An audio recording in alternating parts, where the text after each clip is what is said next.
네, 방금 소개받은 고려대학교 소속이 몇 가지가 있는데 차세대통신학과 그리고 전기전자공학부의 백상은이라고 합니다. 제가 처음에 이 강연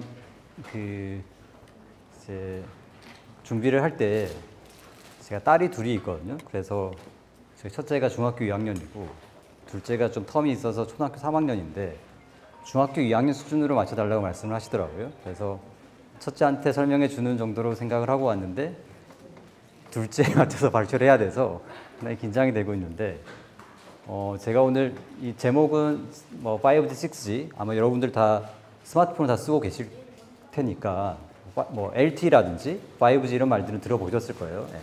그런 것들에 대해서 제가 말씀드릴 예정이고 제가 본 강연을 이제 신청을 하게 해서 저기 와서 발표를 하게 된 건데 신청을 하게 된 이유가 세 가지가 있습니다. 세 가지가. 네. 첫 번째는 이제 방금 말씀드린 것처럼 5G라든지 LTE라든지 우리가 이동통신 기술이라고 하는 것들을 좀 소개를 하고 싶은 게 있고 또 그런 것들을 이제 좀 잘못 알고 계신 거라든지 이런 것들에 대해서 좀 이야기하고 싶은 부분이 있다는 게 첫 번째 이유였고 두 번째는 제 고향이 부산이거든요. 그래서 게다가 어제가 저희 어머니 생신이었어요. 그래서 일정이 맞아가지고 제가 어제 왔고 이제 어제 부모님 만나고 부모님 뵈려고 내려왔습니다. 그래서 아실지 모르겠지만 저쪽에 있는 부산에 있는 경남고등학교를 졸업하고 지금은 여기서 근무를 하고 있습니다. 그래서 6G라고 하는 건 아직까지 없는 기술이고요. 지금 만들려고 하는 기술이다라고 보시면 될 것 같고 6G는 이제 우리 학생들 보면 우리가 지금 쓰고 있는 게 LTE라고 하는 기술을 아마도 많이 쓰실 것 같고요. 혹시 5G 폰을 쓰시는 분이 계신가요? 생각보다 많지는 않거든요. 그래서 5G라고 하면 G라고 하는 게 제너레이션, 우리 세대라고 하는 것의 약자가 되겠습니다. 그래서 1세대, 2세대, 3세대, 4세대, 5세대를 거쳐서 이제 6세대로 가는 거고 이제 5세대에 해당되는 5G 기술은 이제 조금은 나와 있고 그걸 계속 이제 좀 더 발전시켜 나가고 있는 상태다라고 보시면 될 것 같고 LTE라고 하는 기술은 4세대, 네 번째 이동통신이 되겠습니다. 그래서 이게 G라고 하는 한 세대가 우리가 사람으로 치면 한 세대를 30년을 카운트를 하는데 이동통신은 10년 정도로 카운트를 합니다. 그래서 생각을 해보시면 5G가 우리나라에서 세계 최초로 상용화를 했었는데 그게 2019년이거든요. 그리고 기억을 해보시면 부모님들은 아시겠지만 LTE 폰이 나온 게 2010년, 11년 정도예요. 약 10년 전. 그리고 3G 폰이 나온 게 2000년 전으로 나왔고 그 더 전에 나온 건 이제 2G 폰 이런 것들은 90년대 나왔고 10년마다 새로운 세대가 나온다라고 보시면 되겠습니다. 대략적으로. 그래서 2019년에 5G가 나왔으니까 더하기 10을 해보면 2029년, 30년에 6G가 나올 거다라고 해서 그런 기술을 준비를 하고 있다라고 보시면 되겠습니다. 그래서 아직까지는 이게 6G다, 저게 6G다 이런 것도 없기 때문에 이제 어떤 특징을 제가 말씀드릴 예정인데 6개가 절대적으로 6개는 아니고 6G이기 때문에 6개를 그냥 추려본 건데 이런 것들 여기서 버티컬 서비스라고 하는 거 그다음에 2020년 이런 용어를 가지고 하나씩 말씀드리도록 하겠습니다.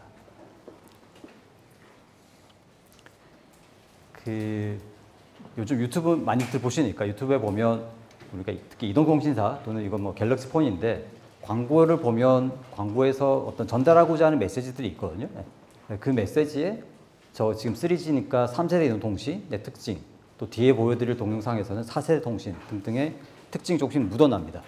그래서 그런 어떤 특징이 묻어나는지를 제가 말씀드릴 건데 링크를 예. 네. 그리고 연결 밑으로. 네.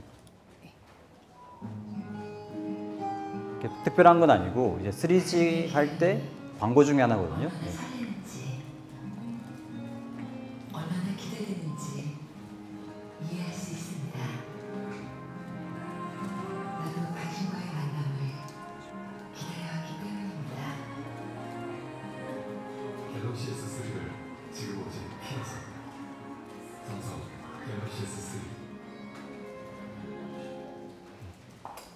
제가 학교에서 대학에서 강의할 때는 요즘 들어오는 대학생들한테는 여러분들은 처음 태어나면서 사용된 폰이 LTE 폰이죠라고 묻는데 여기 있는 학생들은 LTE 폰이 아니라 5G 폰을 처음 썼을 수도 있을 것 같아요. 그래서 이거는 한 2007년, 8년, 한 15년 전 광고다라고 보시면 되겠습니다. 3G 폰은 이렇게 지금 한 사람이 뭐 이런 스마트폰을 들고 예전에는 이제 스마트폰이 아니라 전화기였으니까 전화하는 광고를 하다가 스마트폰을 가지고 이렇게 하는 인터넷을 하는 광고가 이제 3G 폰이다라고 보시면 될 것 같고 그 다음에 이제 LTE 광고 이건 이제 4세대 이거 한번 보시면은 월요일 출근하자마자 금요일 퇴근하는 그런 속도. 이런 기분 처음이야. How to live smart. 갤럭시 S2 LTE.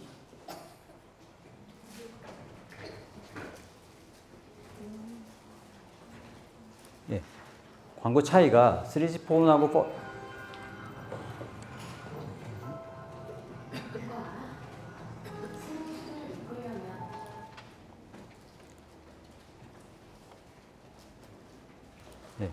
광고 차이가 특별한 차이는 없고 똑같은 스마트폰인데 3G 폰은 이제 뭐 사용하는 것 자체를 보여줬고 4G 폰은 빨라졌다는 걸 강조를 하거든요. 예.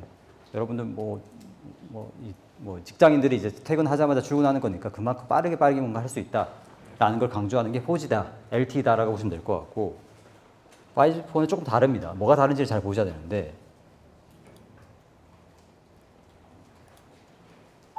자율주행차는 정말 안전한가요? SK텔레콤은 지금 그 답을 만들고 있습니다. 도로 위의 모든 것과 소통하면서 작은 변수부터 돌발 상황까지 실시간으로 파악하여 반응하고 양자 암호로 완벽한 보안을 지켜낼 때 비로소 안전한 자율주행이 가능해질 테니까요. 5G 앞에서 만나지 못할 미래는 없습니다. See you tomorrow. SK텔레콤. 지금 이 광고에서 보여주는 게 지금 그 상용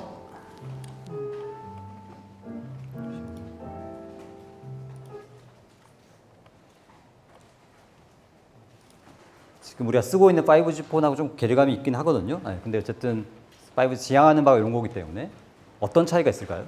4G 광고하고 3G 광고하고 5G에서 가장 강조하고 있는 게 다르거든요. 3G 폰이나 5G 폰은 3G 폰이나 4G 폰은 사람이 들고 있었잖아요. 근데 5G 폰은 사람이 주체가 아니고 아까 뭐가 나왔죠? 자동차가 나왔어요. 그러니까 사람이 가지고 5G 폰을 하는 것도 중요한 요소이긴 한데 그거 말고 자동차라든지 로봇이라든지 드론이라든지 이런 쪽도 연결시키겠다라고 하는 게 5G에서 가장 큰 어떤 중요한 키워드 중에 하나입니다. 이제 그런 것들을 이제 뭐 용어적으로 우리가 버티컬 서비스라고 합니다. 영어로. 그래서 영어로 이제 버티컬이라고 하면 이렇게 수직적인 이런 뜻이거든요.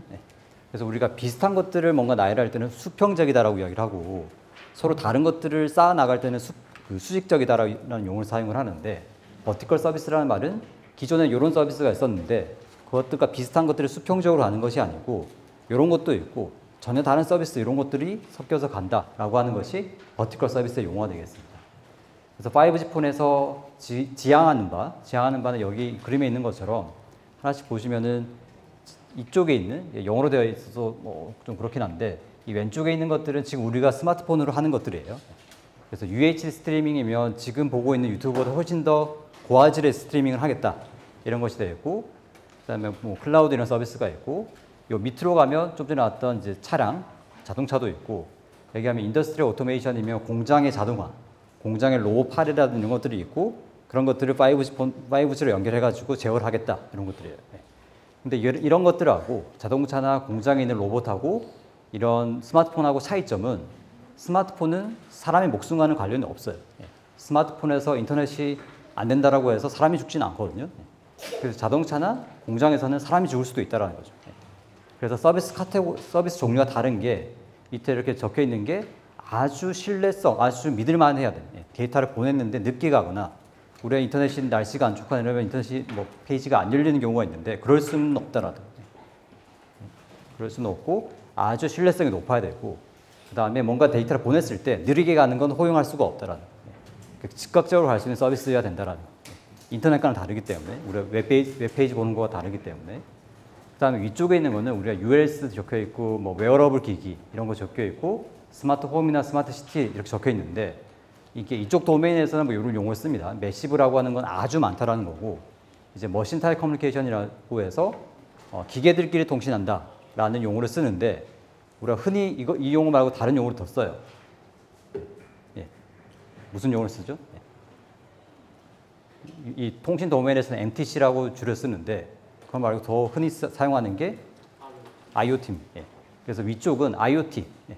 그러니까 이거는 기존의 스마트폰 가지고 하는 거, 이거는 자동차나 드론이나 로봇처럼 아주 신뢰성이 높은 서비스를 해야 되는 것들, 위쪽은 그 정도의 높은 수준의 서비스를 필요로 하진 않지만 수가 아주 많은 IoT 디바이스까지 다 수용을 하겠다라는 겁니다. 그러니까 기존의 3G, 4G는 이쪽만 했었는데 이거 말고 밑에 것도 하고 위에 것도 하겠다. 이게 5G에서 추구하고 있는 가장 큰 그림이다라고 보시면 되겠습니다. 그런 그림을 버티컬 서비스다라고 하는데, 아쉬운 점은 지향하는 말은 요건데, 지금 잘 알고 계시다시피 지금 우리가 쓰고 있는 5 서비스가 전체가 다 구현되거나 상용화된 것이 아니기 때문에 아직은 이쪽에 더 많이 이제 뭐 치중되어 있다라고 보시는 게 맞을 것 같습니다. 그래서 이제 뭐 기술적으로 이제 이제 기술하는 사람들이 이런 뭐 어떤 기술이나 이런 걸 만들어낼 때 목표를 제시를 하거든요. 그래서 이 그림이 총 하나, 둘, 셋, 넷, 다섯, 여섯, 일곱, 8개의 축이 있고 각 축마다 이렇게 위로 올라가는 거는 커진다라는 의미예요. 그래서 하나만 보면 이제 여기에 피크 데이터 레이트라고 되어 있어. 피크는 최대고, 데이터 레이트는 우리가 인터넷 설치할 때 나오는 속도거든요. 뭐 100mbps다, 뭐 1gbps다 하는 속도가 되겠는데, 그 속도가 이제 위로 올라가면 화살표를 따라서 올라가면 올라갈수록 더 커진다라는 거고, 왼쪽으로 보시면은 요 연한색 쪽이 그냥 LTE다라고 보시면 돼요. LTE는 요 정도 수준에서 서비스를 했다라고 하면은 5G폰은 더 크게, 더 빨라지고 더 좋아지는 형태로 발전해 나간다라는 거고, 앞에 그림에 나온 것처럼 단순히 커지는 것도 있지만 서비스마다 요구하는 것들이 틀리거든요. 틀려서 앞에 나온 것처럼 그 첫 번째 스마트폰 가지고 하는 것들은 이런 연한 초록색 뭐 이렇게 되어 있고, 그 다음에 IoT 관련된 것들은 이렇게 연한 파란색으로 되어 있고, 서로 다른 형태의 서비스를 지향한다라는 겁니다. 그래서 첫 번째 키워드는 5G도 마찬가지고 5G 이후에 나올 6에서도 가장 중요한 요소 중에 하나가, 우리 단순히 스마트폰만 가지고 뭔가 서비스하는 것이 아니고 여러 다양한 환경에서 다양한 디바이스들이 엮여서 가지고 통신 서비스를 받게 될 거다라고 하는 것이 4G 대비 5G, 6G에서 가장 중요한 요소다라고 일단 이해를 하셔야 될 것 같고, 지금이 2023년인데 5G 폰은 시작할 때부터 2020년을 상당히 강조를 많이 했어요. 그래서 이게 어떤 표준화 단체에서 2015년에는 뭐라고 16년, 17년, 18년, 19년, 20년 뭐 뒤에 쭉 이어지는데 어떤 계획을 가지고 표준화를 할까라는 것을 이렇게 타임라인을 잡은 거예요. 잡았는데 이제 2015년 기준으로 해서 이제 여기 릴 13이라 되어 있는 게 일종의 버전이거든요. 13 버전. 그다음에 이걸 발전시켜서 14 버전, 15 버전 이렇게 나오는데 13 버전까지는 LTE고 4G고, 그다음 14 버전부터는 5G다라고 보시면 돼요. 14 버전에서부터 5G를 이렇게 뭐 표준을 만들어 가지고 이렇게 했었고, 목표로 했던 시점이 2020년이에요. 왜냐면은 3G가 2000년 정도에 나왔고 LTE 4G가 2010년 정도에 나왔기 때문에 10년 더해서 2020년 정도에 그 5G를 상용화시켜서 표준을 만들자라고 계획이 세워졌어요. 세워졌는데 여러분들 기억하시다시피 2018년에 우리나라에서 큰 이벤트가 있었거든요. 이게 뭐죠? 평창 올림픽이 있었어요. 그래서 평창 올림픽 때 이게 표준이 다 나오기 전에 5G를 가지고 뭔가 드론을 띄우고 이런 것들을 했었어요. 그리고 2019년 4월에 전 세계 최초로 우리나라가 이제 5G 서비스를 상용화를 했어요. 그래서 표준은 2020년 타겟인데 좀 일찍 한 거예요. 2018년하고 2019년에. 여러 가지 이유가 있겠지만 1등 한다라는 것이 어떤 상징의 의미도 있고, 2020년에 원래 1년이 연기가 되긴 했지만 원래 어떤 이벤트가 있었죠? 2020년에 여기 마크가 있는데 실제로는 2021년에 했는데 동경올림픽을 했었거든요.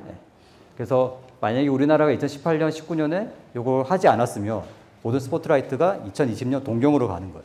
거기서 세계 최초로 상용을 했을 거기 때문에. 그래서 그런 등등의 이유 때문에 2018년 평창 올림픽 때 세계 최초로 프리 스탠다드라고 하는데 스탠다드 되기 전에 그런 것들도 했고 2019년에 뭐 전 세계적으로 최초로 이제 5G 상용을 했습니다. 근데 이제 이걸로 끝난 것이 아니고 이 그림이 계속 이어지거든요. 그래서 17버전, 18버전까지도 작업을 하고 있고 19, 20이 이어지면 이제 그 다음부터는 이제 6G의 표준이 나오는 겁니다. 그래서 표준이 한 번 나오고 끝나는 것이 아니고 계속해서 발전해 나가거든요. 그래서 2019년에 내가 산 5G 폰 나오고 2023년에 산 5G 폰은 규격이 다릅니다. 똑같지가 않거든요. 더 고도화된 기능이 들어간다라고 보시면 될 것 같아요. 그래서 이거는 2020년까지의 어떤 시간 흐름이었고 그 이후에 2030년이면 앞에 말씀드린 것처럼 6G거든요. 6G에 대해서 아직 뭐 구체적인 기술이 나와 있지는 않지만 몇 주 전에 국제 표준화 단체에서 6G는 우리가 이러이러한 것들을 해보자라고 하는 비전을 발표를 했어요. 비전을 발표한 게 2023년 여기에 있는 거고요. 비전을 발표하면 이제 내년이나 내후년쯤에 이제 그러면 기술적으로 어떤 걸 해결해야 되는지를 막 논의를 합니다. 기술자들이. 그러면 2024년, 25년에 이제 뭐 그런 것들을 논의를 하고, 그다음에 2027년, 8년에 이렇게 테크니컬 프로포절이라고 하는 게 그런 요구사항이 있으면 걔를 어떤 기술로 만족을 해야 되는지를 여기서 제안을 하는 거예요. 여러 기업들이.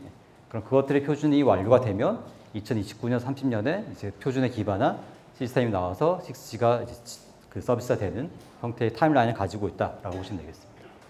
그래서 이름을 아마 다른 걸 가지긴 할 텐데 공식적인 이름은 이제 IMT라고 하는 게 그냥 이동통신망을 의미하는 영어 단어거든요.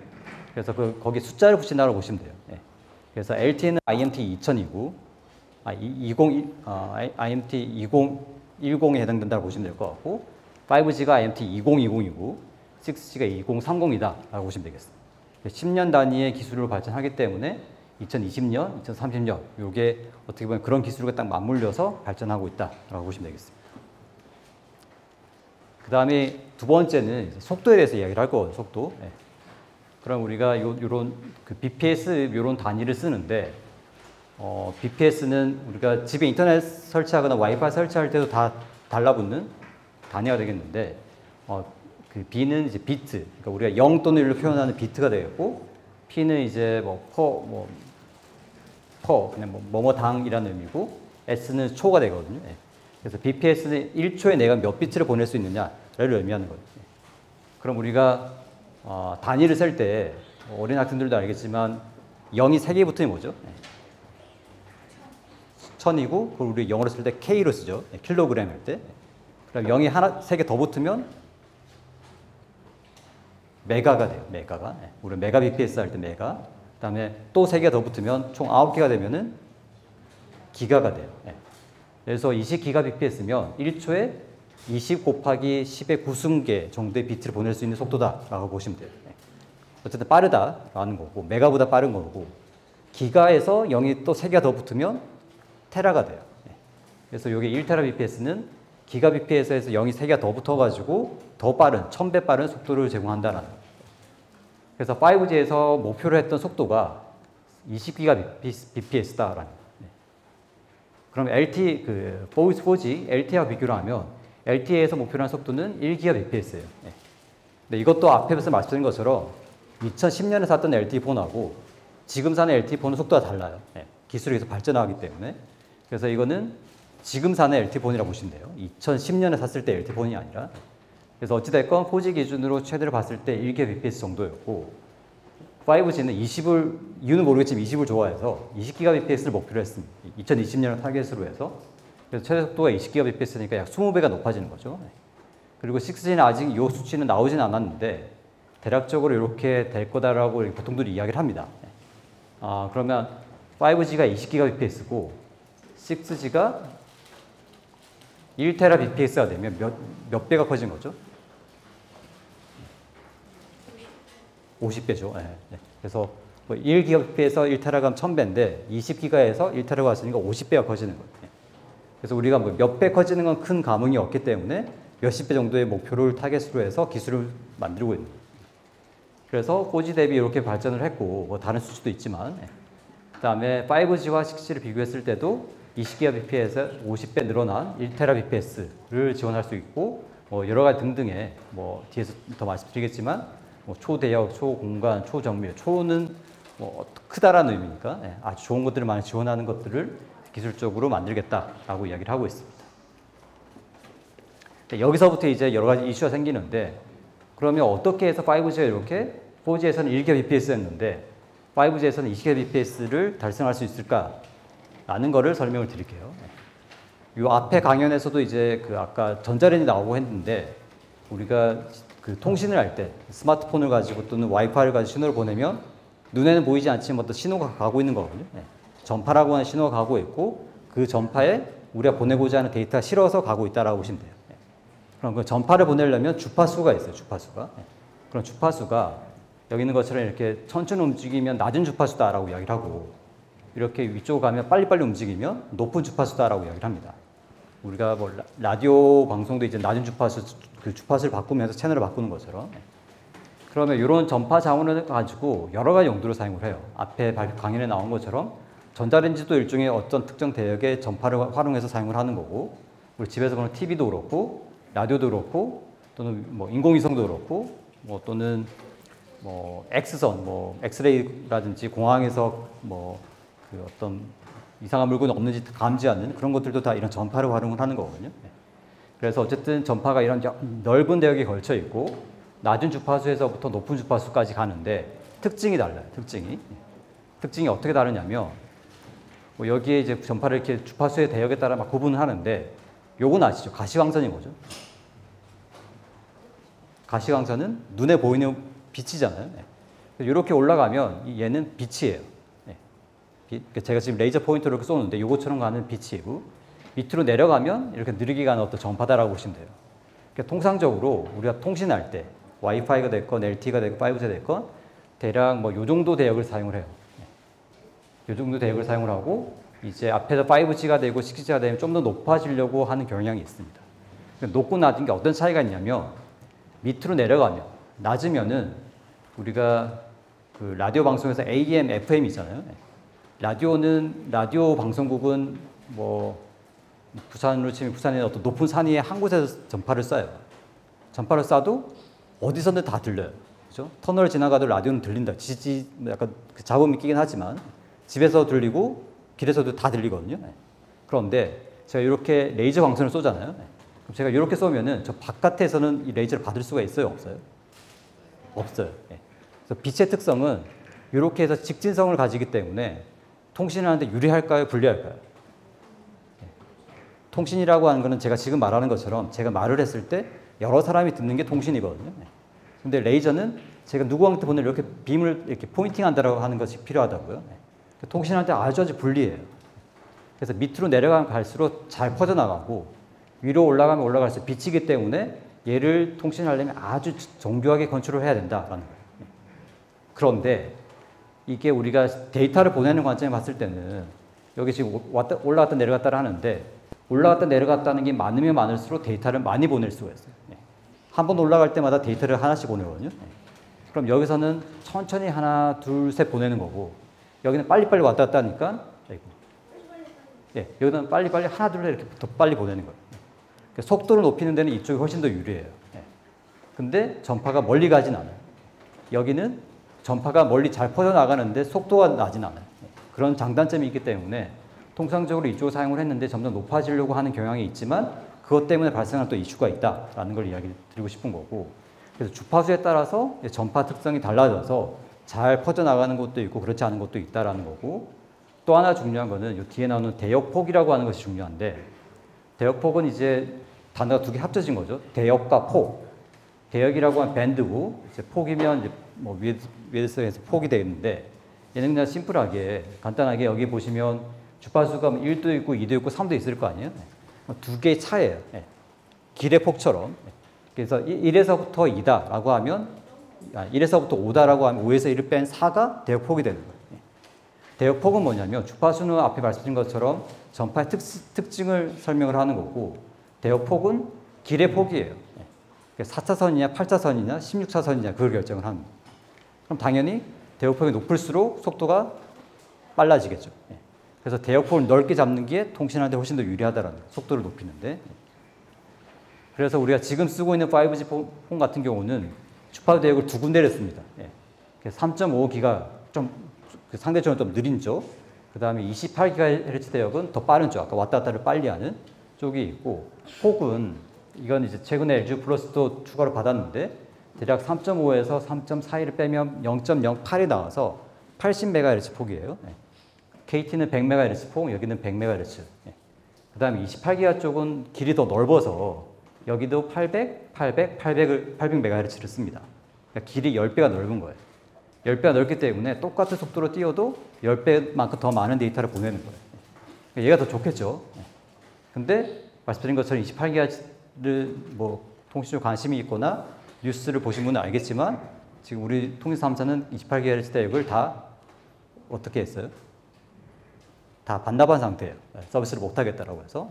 못하겠다라고 하는 이유가 하기 싫어서 못하는 게 아니고 앞에 말씀드린 것처럼 높아질수록 속도는 빨라지지만 제가 멀리 못 가기 때문에 내가 우리 기지국이라는 거 세워가지고 통신을 하거든요.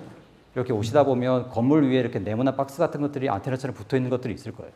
그런 것들이 기지국인데 기존에 예를 들어서 이쪽에서는 기지국을 뭐 이만큼마다 하나씩 깔았다라고 하면은 이쪽에서는 하나 깔아서는 전파가 퍼져나가질 않아요.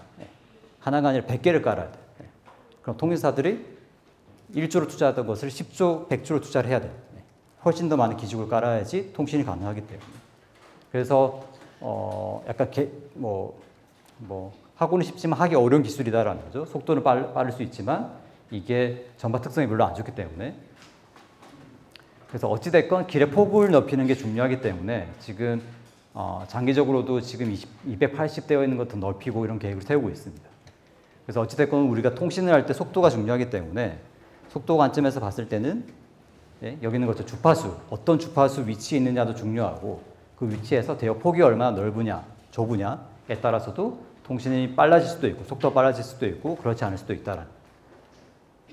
그래서 최근에 이제 요 이슈 때문에 28GHz 대역을 통신사들이 경매를 해서 받아갔다가 상용을 하려다 보니까 기지국을 너무 많이 깔아야 되고 통신이 안 되니까 이걸 반납을 다 했거든요. 반납을 다 해서 이런 이슈들이 많이 뭐 일부 언론에서 이런 이슈들을 많이 이야기를 해요. 지금 우리가 쓰고 있는 게 가짜 5G다.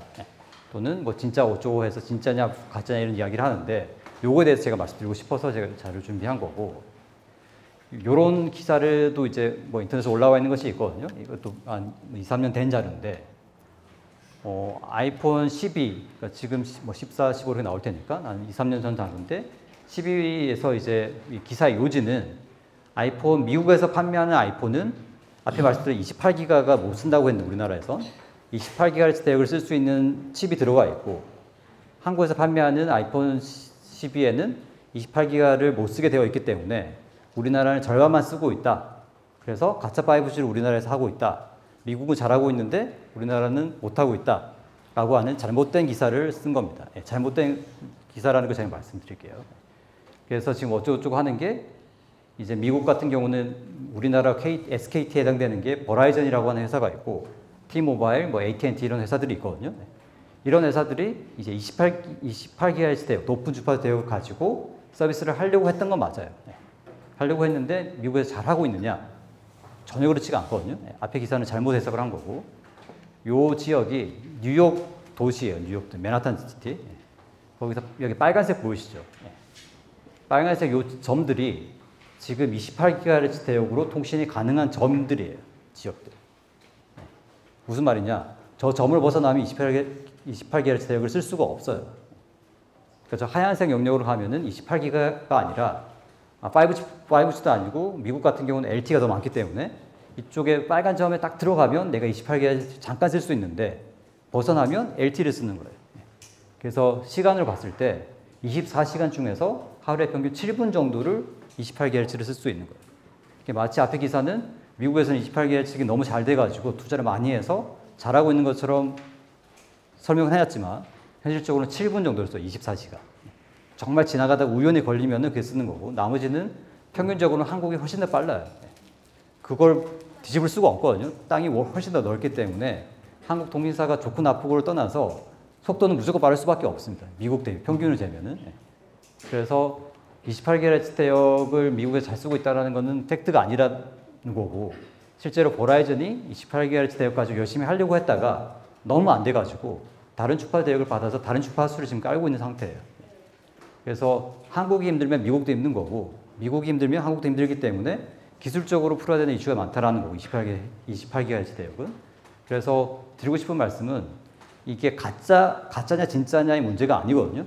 왜냐하면은 5G 표준이 앞에 말씀드린 것처럼 2019년에 상용을 했지만 그게 끝이 아니거든요. 끝이 아니고 지금 6G가 나오기 전까지 지금도 표준으로 하고 있어요. 표준화를. 그러니까 표준에 이만큼의 기술이 들어가 있고 여기에 28GHz 대역도 있고 그렇지 않은 3.5도 있다라는 거예요. 3.5라고 해서 가짜가 아니고 3.5도 5G고 28GHz도 5G다라는 거예요.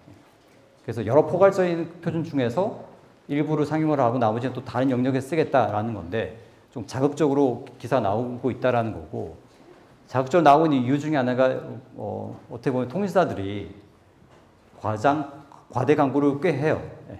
지금 제가 이거 앞에 보여드리는 표잖아요. 제가 앞에서 무심코 말씀드리고 넘어갔지만 이게 아 다르고 어 다르기 때문에 문날은 이게 전송 속도예요. 데이터를 보는 속도. 근데 이 앞에 뭐가 붙어 있죠? 최대예요, 최대. 내가 저 시스템을 사서 구축했다라고 해서 1GBps를 얻을 수 있다, 20GBps를 얻을 수 있다가 아니에요.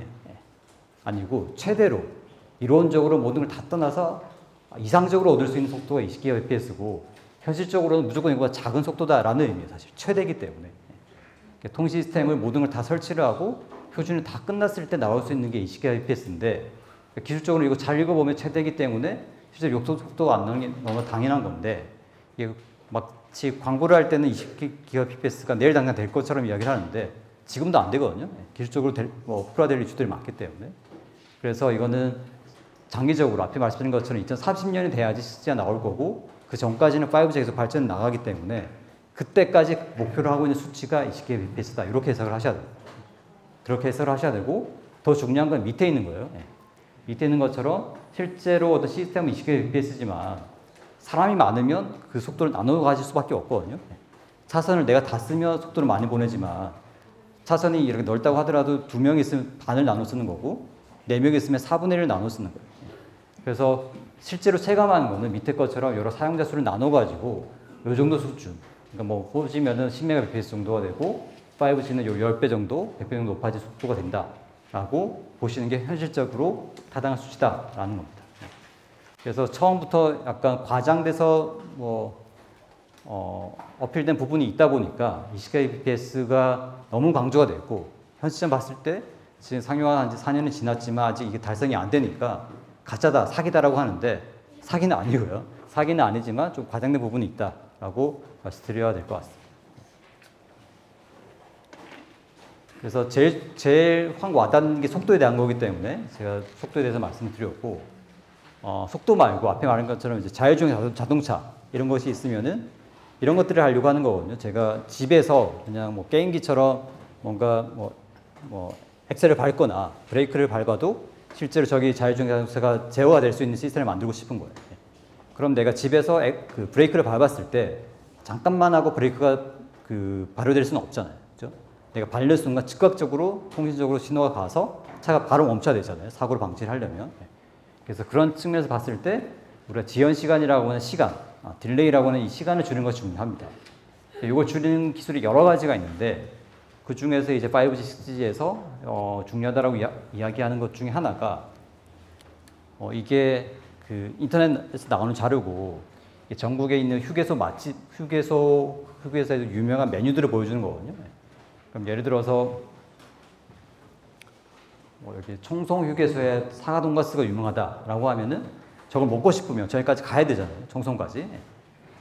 근데 예를 들어 서울에 산다라고 하면 서울에서 가장 가까운 휴게소는 한 10분 정도 가면은 나오는 만남의 광장 휴게소가 있습니다. 서울 시내에서. 그럼 예를 들어서 청송 사과 돈가스를 만남의 광장에서 입점을 해서 판다라고 하면 서울에 있는 사람이 여기까지 가지 않고 여기에서 내가 맛보고 싶은 청사과 돈가스를 맛볼 수 있다는 거죠. 그래서 무슨 말이냐면 데이터가 저기 멀리 있다. 여러분 예를 들어 넷플릭스를 본다라는 것도 똑같은 비슷한 기술을 사용을 하는데 넷플릭스는 미국 회사잖아요. 그럼 미국 회사이기 때문에 내가 넷플릭스에 접속을 해서 넷플릭스에 있는 영화를 본다라고 했을 때 미국에 있는 넷플릭스 서버까지 갔다 오느냐? 그렇지가 않거든요. 넷플릭스 본사는 미국에 있지만 그 영화 데이터를 갖고 있는 서버들은 전 세계에 퍼져 있어요. 여러 군데. 아시아에도 있고 한국에도 있고 한국에 잘 모르겠지만 아시아에도 있고 유럽에도 있고 여러 지역에. 그럼 내가 넷플릭스 클릭하는 순간 내 지점에서부터 가장 가까운 쪽에 있는 데이터를 가지고 오는 거예요. 나는 넷플릭스 간다고 생각을 하지만 그런 개념을 우리가 엣지 컴퓨팅이라고 합니다. 엣지가 이제 끝에 있다 이런 말이거든요. 그래서 가운데서 데이터를 갖고 있는 것이 아니고 데이터를 사용자가 있는 쪽 가까운 쪽에 배치를 시켜가지고 그 사람이 접근하고 싶을 때 더 빨리 빨리 가져가고 처리할 수 있도록 하겠다라고 하는 기술을 이제 엣지 컴퓨팅이라고 해서 이것도 이제 지금도 활용을 하고 있고 5, 6에서 더 활용을 하고 있다라고 보시면 될 것 같습니다.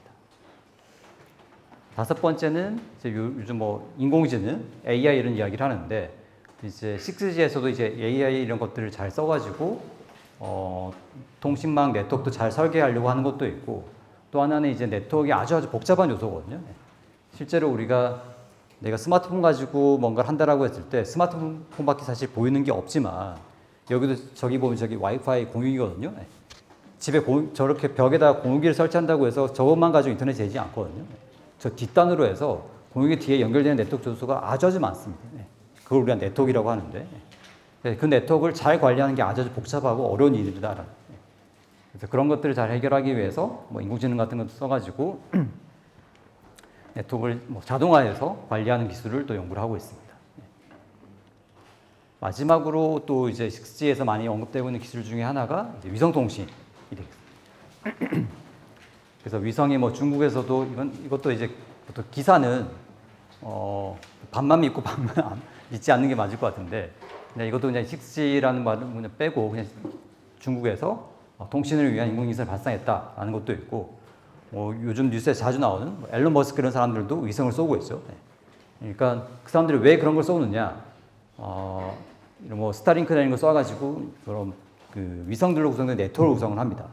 네트워크를 구성을 하면은 지금 우리가 대한민국에 살고 있는 우리는 너무나도 익숙하게 인터넷도 쓰고 있고 LTE도 쓰고 있고 5G 쓰는데 전 세계에 있는 인구의 60%는 인터넷에 접속을 못 하거든요. 아마존에 있거나 아프리카에 있거나 이런 사람들이 훨씬 더 많다라는 거죠. 네? 그래서 그런 이제 오지에 있는 사람들도 많기 때문에 그 앨런 머스크나 이런 사람들 입장에 봤을 때는 그런 사람들을 인터넷 접속하게 유도를 하면 그 사람들이 인터넷 접속하면 결국 그 사람들이 페이스북을 쓰고 구글을 쓸 거기 때문에 좀 더 보편화된 인터넷 액세스를 제공하기 위해서 위성 이런 연구를 많이 하고 있습니다. 또 하나는 이제 우리가 드론을 띄우거나 또는 이제 UAM 이렇게 해서 무인 뭐 항공 장치 이런 것들을 운영을 할 때 통신을 하기 위해서 지상에 있는 통신망을 쓸 수는 없거든요. 위에서 빨리 왔다 갔다 하기 때문에. 그럼 걔한테 서비스를 제공하려면 그 위에서 더 빨리 왔다 갔다 하는 위성 네트워크가 필요한 거예요. 그래서 그런 등등의 목적을 위해서 전 세계적으로 국내도 그렇고 뭐 미국의 상용 어떤 뭐 그 큰 대기업에서 이런 아마존이나 앨런 머스크 이런 쪽에서 많이 띄우고 있고 국가적으로도 이제 국내에서도 이런 통신 위성이나 위성 통신을 잘 하기 위한 연구를 많이 진행을 하고 있습니다. 이게 비슷한 시나리오가 어디에서 또 있었냐면 이게 저 왼쪽에 스푸트니크 쇼크라고 되어 있는데 스푸트니크라고 하는 소련의 지금은 뭐 러시아죠. 예전에 미국하고 소련이 냉전 시대에 있을 때 세계 최초의 인공위성 이름이 스푸트니크예요.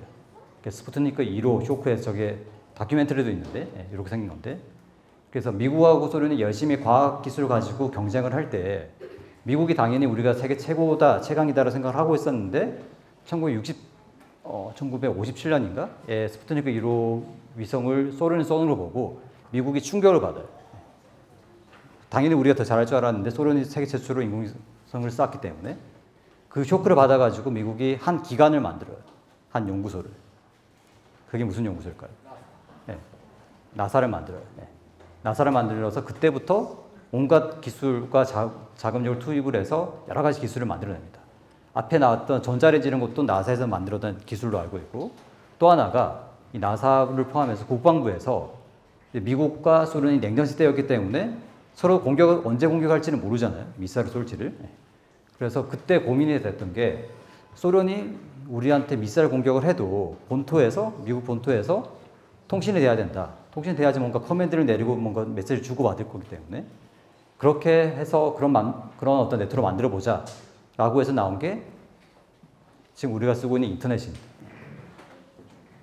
이 인터넷이 이게 무슨 그림이 있냐면 이게 미국 대륙이잖아요.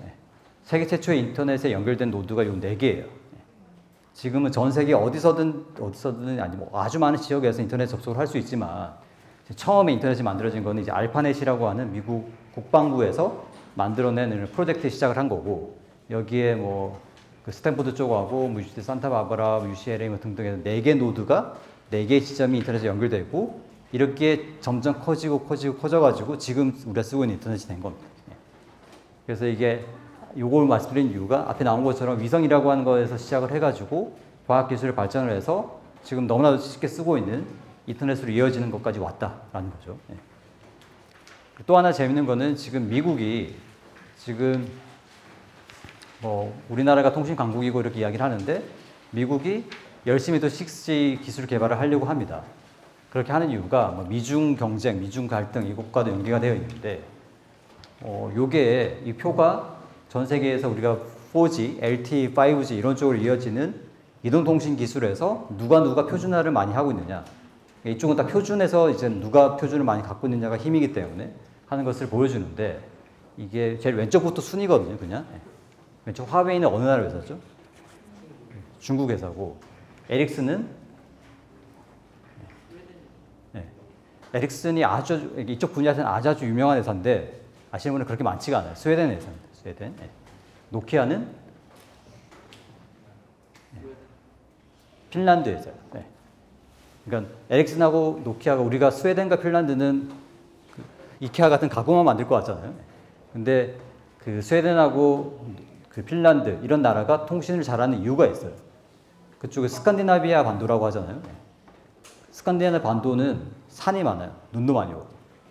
그래서 그 스웨덴 같은 나라는 어떤 경우가 있냐면 그 현대 자동차에 차를 만들면 이 차가 눈이 많이 왔을 때 얘가 급정거를 했을 때 뭐 잘 미끄러지지 않느냐 이런 거 테스트하는 용도로 스웨덴을 간다고요. 눈이 워낙 많이 오고 추워가지고. 그래서 스웨덴도 그렇고 핀란드도 그렇기 때문에 산도 많고 눈도 많고 하기 때문에 여기는 선을 설치하기가 너무너무 힘들어요. 선을 깔기가. 선을 깔기가 어려우면 뭘 해야 되죠? 통신을 해야 될 거 아니에요. 선을 깔기가 어려우면 무선으로 하는 거예요.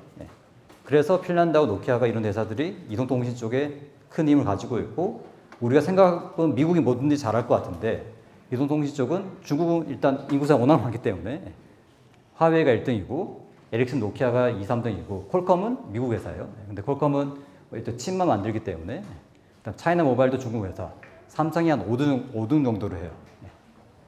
거의 우리나라에서 거의 고군분투한다라고 보시면 될 것 같고 인텔도 이제 미국 회사인데 큰 포지션 없고 그래서 결과적으로 말씀드리고 싶은 거는 미국이 절대적인 강국인데 이동통신 쪽에서는 절대 강국이 아니에요.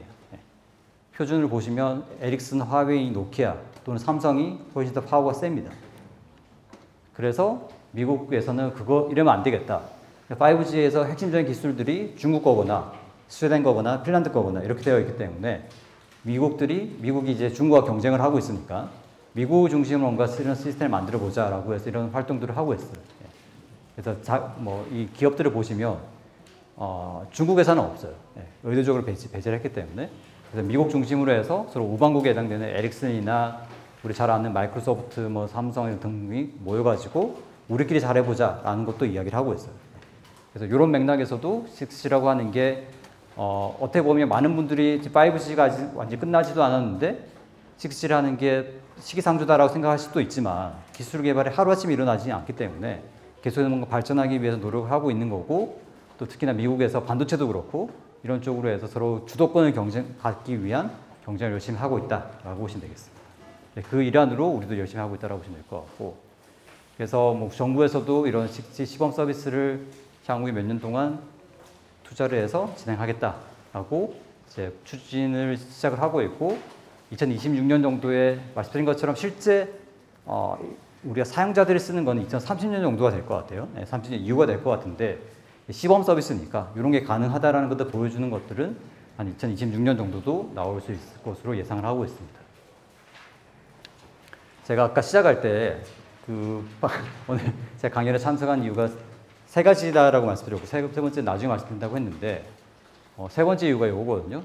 사실 중고등학생들이 많았으니 더 홍보를 하려고 했는데 앞에 말씀드린 것처럼 이제 통신 기술이라고 하는 게 아주 중요하고 우리가 통신 없이 뭔가를 할 수는 없잖아요. 뭐 지금 뭐 매 순간 사용을 하고 있고 그리고 이제 차세 통신이라든지 앞에 말한 5, 6G와 관련된 뭐 학생들이라는 연구원이라든지 이런 것들이 필요하기 때문에 그런 쪽의 인력을 좀 중점적으로 키우기 위해서 고려대학교하고 삼성전자가 차세대 통신학과라고 하는 학과를 만들었어요. 예, 학과를 만들어서 올해 1학년을 뽑아서 이제 지금 23학년, 23학번 학생 한 명 1학년만 있는 상태고 이제 계속해서 이제 내년 올해 계속 학생들 뽑을 예정이고 여기는 이제 삼성전자하고 같이 하는 계약학과거든요.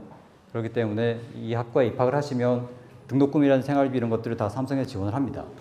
그래서 그런 것들을 홍보를 하고 싶었는데 아직은 너무 어린 것 같고 혹시라도 형이나 이렇게 뭐 있으면 뭐 좀 관심이 있으면 좋은 기회이기 때문에 좀 참고하시면 좋을 것 같습니다. 예, 제가 오늘 말씀드리려고 준비했던 내용은 다 말씀을 드렸고 오늘이 뭐 금요일 저녁이고 또 날씨도 안 좋은데 생각보다 훨씬 더 많은 분들이 오신 것 같아요. 예, 그래서 오늘 금요일 마치시고 뭐 가족분들과 좋은 시간 뭐 내일 주말 포함해서 좋은 시간 되시면 좋을 것 같습니다. 예, 감사합니다.